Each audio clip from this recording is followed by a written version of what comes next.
Everyone, welcome back. English word pronunciation के sequence में आज फिर हम एक नए कॉन्सेप्ट को समझने वाले हैं। तो शुरू करते हैं आज का यह वीडियो।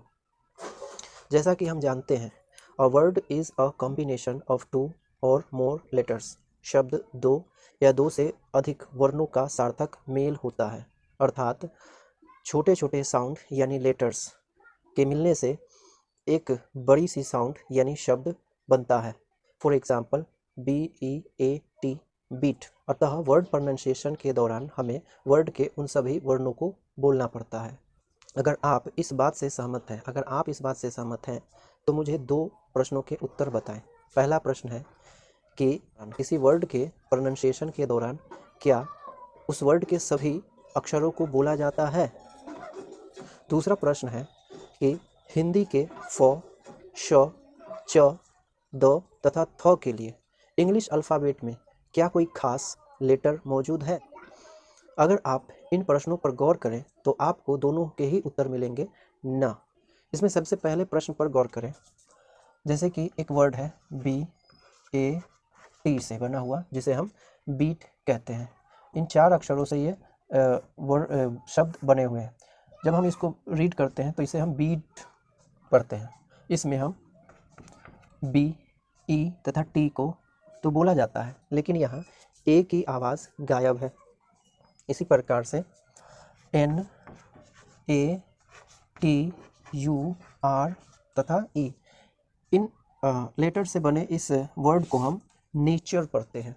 नेचर, इसमें N, A, R को तो बोला जाता है, बट T, U और E को नहीं बोला जाता। साथ ही इसमें एक साउंड च बोला जाता है, जबकि इस वर्ड में उस च के लिए किसी लेटर्स को तो लिखा ही नहीं गया है।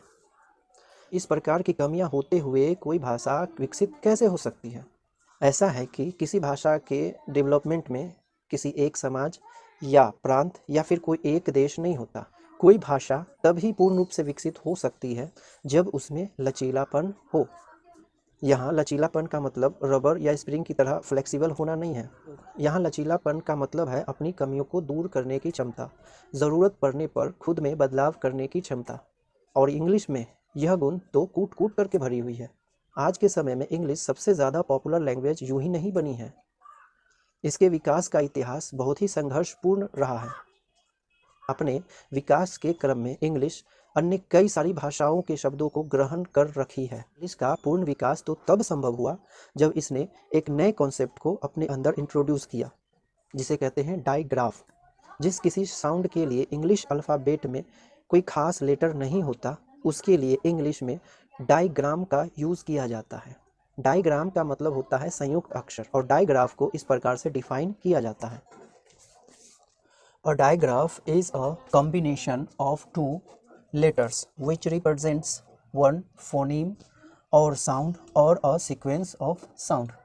I repeat, a digraph is a combination of two letters which represents one phoneme or sound or a sequence of sound. अर्थात जब किसी खास साउंड के लिए दो वर्णों को एक साथ लिखा जाता है तो उसे डाइग्राफ या संयुक्त अक्षर कहते हैं। जब किसी खास साउंड के लिए दो वर्णों को एक साथ लिखा जाता है तो उसे डाइग्राफ या संयुक्त अक्षर कहते हैं। फॉर एग्जाम्पल SH, जो कि श साउंड के लिए लिखा जाता है। TH, जो कि हिंदी के द और थ साउंड के लिए लिखा जाता है। फिर है PH, जो कि हिंदी के फ साउंड के लिए लिखते हैं। अगर हम इन डाइग्राफ से बनने वाले कुछ वर्ड को देखें तो इस प्रकार से हो सकते हैं, जैसे SHIP, शिप, SHEET, शीट। फिर THIS, दिस, में TH दो साउंड के लिए लिखा गया है। फिर है थ्योरी, जिसमें TH थ साउंड के लिए लिखा गया है। फिर है, अगर हम PH से बनने वाले वर्ड को देखें तो है फ़ोन।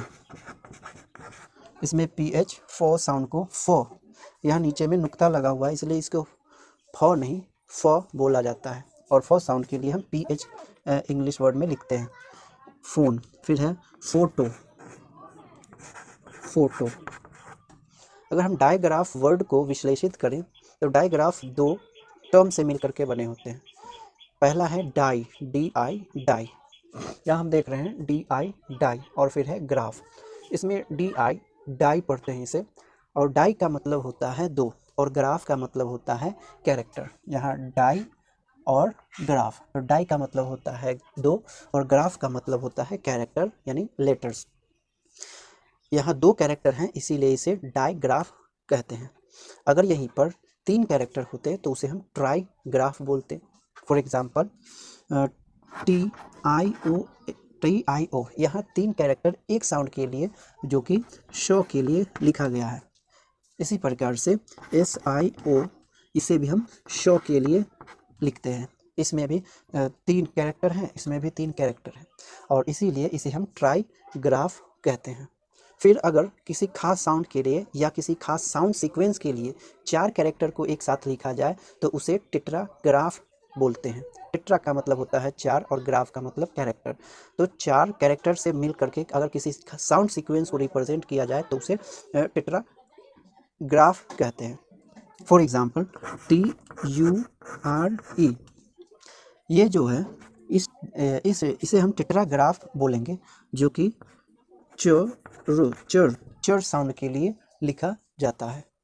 अगर हम इस ट्राईग्राफ से बनने वाले कुछ वर्ड को देखें तो इस प्रकार से हो सकता है, जैसे कि स्टेशन। इसमें जो TION है, TIO है जो कि शो साउंड को रिप्रेजेंट करता है। इसी प्रकार से नेशन, NATION, नेशन। फिर अगर हम इस ट्राईग्राफ से साउंड एक वर्ड लिखें तो इस प्रकार से लिख सकते हैं, जैसे कि पेंशन, पेंशन, पेंशन। फिर पेंशन या फिर टेंशन, टेंशन। इस तरीके से इस टेट्राग्राफ से अगर हम एक साउंड वर्ड बनाए तो इस प्रकार से इस टेट्राग्राफ को यूज़ करते हुए वर्ड बन सकता है, जैसे कि नेचर, नेचर, या फिर फ्यूचर, फ्यूचर। तो ये थे कॉन्सेप्ट ऑफ डायग्राफ। लास्ट में आपको कुछ डायग्राफ और ट्राईग्राफ प्लस में टेट्राग्राफ उसके साउंड के साथ लिखा हुआ एक लिस्ट मिलेगा। आप उसे एक बार ज़रूर याद कर ले, जो आपके प्रोनाउंसिएशन में काफ़ी हेल्पफुल हो सकता है। फिर से हम एक बार रिकॉल करना चाहेंगे इसे कि डायग्राफ क्या होता है। और digraph is a combination of two letters which represents one phoneme, phoneme मतलब साउंड से है, और साउंड और अ सीक्वेंस ऑफ साउंड। यहाँ देखें तो एक सीक्वेंस हो गया साउंड का, अ सीक्वेंस ऑफ साउंड। जब अर्थात जब किसी खास साउंड के लिए दो वर्णों को एक साथ लिखा जाता है तो उसे डायग्राफ या संयुक्त अक्षर कहते हैं। फॉर एग्जाम्पल SH जो शॉ साउंड को लिखा जाता है, इससे बनने वाले वर्ड है शिप, शीट। फिर है TH जो है द और थ साउंड के लिए लिखा जाता है। द को देखें तो THIS, दिस। फिर थ्योरी में TH थ साउंड के लिए लिखा गया है। फिर है PH, ये भी एक डायग्राफ है जो हिंदी के फ नहीं फ साउंड के लिए लिखा जाता है। और फोन और फोटो, इससे बनने वाले कुछ वर्ड हैं। फिर है ट्राईग्राफ जिसमें तीन कैरेक्टर को एक साथ लिखा जाता है किसी खास साउंड या खास साउंड सीक्वेंस के लिए, जैसे कि TIO जो लिखा गया है शो के लिए, SIO शो के लिए। इससे जैसे कि स्टेशन, नेशन। फिर है टेंशन, टेंशन। इसी प्रकार से कई सारे टेट्राग्राफ भी होते हैं। इसमें एक एग्जांपल है टेट्राग्राफ का, जैसे कि चर, TURE एक साथ लिखे जाते हैं तो इसे चर बोला जाता है, पढ़ा जाता है। तो जैसे कि नेचर, यहाँ पर ये चारों के चारों एक साथ है इसीलिए यहाँ पर NA ने और चर, नेचर। फिर है फ्यूचर, FU फ्यू, और चर, फ्यूचर। इस प्रकार से लिखे जाते हैं। तो इसे आप अच्छी तरीके से समझ लें क्योंकि काफ़ी हेल्पफुल होता है प्रोनाउंसिएशन के लिए। तो आज इसको यहीं पे समाप्त करते हैं। फिर हम नेक्स्ट वीडियो में किसी पर्टिकुलर डायग्राफ को ले करके प्रोनाउंसिएशन के सीक्वेंस को और आगे बढ़ाएंगे। Till then be continue and keep learning. Thank you for watching my video.